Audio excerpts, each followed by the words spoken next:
As Chicago Bears fans, we're all looking for that spark that could push our team over the edge this season. There's a lot of talk about our defense needing to step up, and it seems like there's an exciting possibility on the horizon. In this piece, we'll dive into a potential signing that could change the game for us. So, stick around, because we're going to explore what this could mean for the Bears and what fans are thinking. Last season, our offense showed some real promise. Fields put in a solid effort, and we saw some flashes of brilliance from our offensive line and skill players. However, our defense was a different story. Finishing with just 35 sacks, we clearly struggled to pressure opposing quarterbacks. It's time for the Bears to bolster that side of the ball. And there's a notable name on the market who might fit the bill: Cameron Jordan. Now let's talk about why this is generating buzz. Cameron Jordan, an 8-time Pro Bowler, is no stranger to elite defensive play. He had a productive 2025 season, racking up 10.5 sacks and proving he still has what it takes to disrupt defenses. If he becomes a free agent and doesn't return to the Saints, he could potentially be a perfect fit for us. After all, he has a history with our defensive coordinator, Dennis Allen, who coached him in New Orleans for a decade. Isn't that an interesting connection? Comment "Go Chicago Bears" in the comments if you're excited about the potential of adding a player like Jordan to our roster.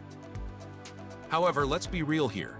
The likelihood of Jordan leaving the Saints seems slim, at least according to some sources. But if we push for him, it could be a game changer. Imagine Jordan lining up next to our current defensive stars. He could elevate our defensive game to a whole new level. Adding a talent like him could help us close the gap against teams with potent offenses. But there's a catch. Our salary cap situation isn't pretty. With less than $250,000 left, we're in a tight spot. To bring in a player of Jordan's caliber, we'd need to restructure some contracts significantly. Is it even possible? What do you think about our cap management? Are we being smart, or are we playing with fire? As we look ahead, there are several questions we need to consider. Will the Bears make the moves necessary to bring Jordan on board? Or are we going to miss out on another key player because of our financial constraints? And more importantly, if we do get Jordan, how do you think he will impact our defense? Will he be able to turn things around? For fans, it's a mixed bag of emotions.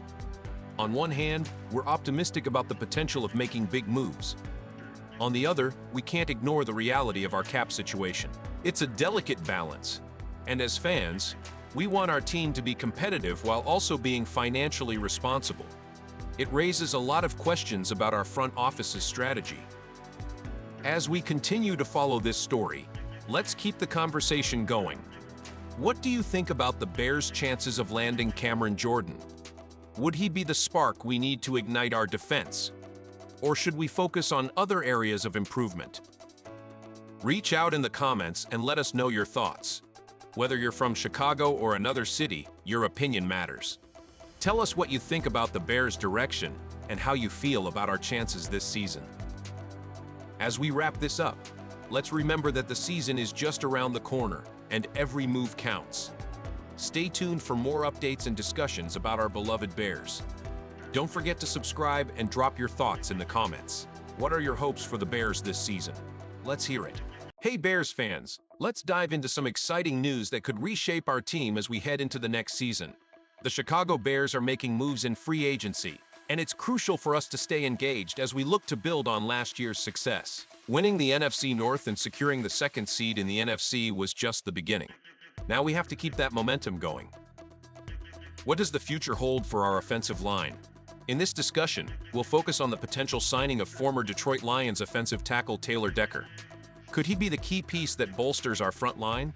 Stick around, because I'll be sharing my thoughts and speculations on the impact this could have on our team. As we know, the Bears are in a position where they need to make some important choices regarding their roster. According to Bleacher Report, Taylor Decker is among the best remaining free agents who could be a great fit for us. Decker is a seasoned left tackle, entering what some might call the twilight of his career, but he's still got game. He has started 140 games over 10 seasons and garnered a solid ranking from Pro Football Focus. Is this the veteran presence our offensive line desperately needs? Now let's talk about our current situation at left tackle. With the addition of Jedrick Wills Jr., who hasn't played since 2024 due to injury, and the release of Braxton Jones, the Bears are in a bit of a bind. Decker could provide that stability we're missing. Imagine pairing him with Joe Thuney on the left side of the line. That would not only bolster our pass protection for Caleb Williams, but could also significantly enhance our running game. Think about it. What would it mean for our running backs to have that kind of support? It could open up lanes that we haven't seen in years. Pairing Decker with Thuney could create a formidable left side that would be a nightmare for opposing defenses. As fans, we all want to see our team thrive, and this could be a step in the right direction. If the Bears decide to sign Decker to a one-year deal, it could create more competition in training camp. This is essential for pushing our players to be the best they can be. With Wills Jr. and Theo Benedette also vying for that left tackle spot, the intensity at training camp would ramp up. What do you think? Are you excited about the potential competition this could create? Let's not forget about the leadership aspect. Decker has experience in the league, and having him on the team could be invaluable for our younger players. He could mentor them and help foster a strong unit on the offensive line. How important do you think veteran leadership is for a developing team like ours? As we stand on the brink of what could be a transformative period for the Chicago Bears, it's essential for us fans to voice our thoughts. What do you think about the potential signing of Taylor Decker? Is he a player you'd like to see in a Bears uniform? Remember, the offseason is a time for hope and speculation. Every move the Bears make could have lasting implications for the coming season. We need to keep our eyes peeled for any updates regarding Decker and other free agents as well. So, Bears fans, let's keep the conversation going. Comment "Go Chicago Bears" below and let me know where you're from and what you think about the team's direction. Are you optimistic about our chances with potential signings like Decker? What are your thoughts on the overall state of our offensive line? The Chicago Bears have a rich history, and we are all part of that story. Together, let's keep the spirit alive and support our team as they navigate these crucial decisions. Be sure to subscribe for more updates and insights, and let's stay connected as we cheer on our beloved Bears. What's next for our team? Only time will tell, but one thing is for sure. We'll be right here, ready to discuss it all. All right, Bears fans, let's dive into some exciting news as we look ahead to the NFL Draft. With free agency mostly wrapped up, the Chicago Bears are gearing up to fill some key holes on the roster, especially on defense. If you're like me, you're eager to see how the draft will shape our team's future. Will we finally bolster that defensive line? Will we find the next big player to make an impact? Stick around, because we're about to break down some intriguing prospects that could land in Chicago, and I want to hear your thoughts on these potential picks. First up is defensive tackle Peter Woods, a name that's been buzzing around the draft circuit. He had a roller coaster college career at Clemson, but it seems he peaked in 2024 with 8.5 tackles for loss and 3.5 sacks. That kind of production is hard to ignore, even if his numbers dipped in 2025. Playing nose tackle may have hindered his pass rushing ability, but his athleticism and instincts make him a dynamic player. Fans, do you think Woods could be the force we need in the middle? His potential role as a rotational 3 technique in Dennis Allen's defense is definitely an intriguing thought. However, he does have some questions surrounding his consistency against double teams. Do you trust that he can grow into a reliable NFL player, or should we be cautious? Moving on to the second round, the Bears could bolster their interior defensive line even further with Kristen Miller. Standing tall at 6 feet 4 inches and 321 pounds, he's a run stuffer who uses his upper body strength to stop plays before they develop. With a quick first step and excellent technique, Miller could be an immediate starter for us. His run defense could significantly improve our overall performance, but there are concerns about his pass rush. What do you think? Is he a one-trick pony, or can he develop into a more complete player?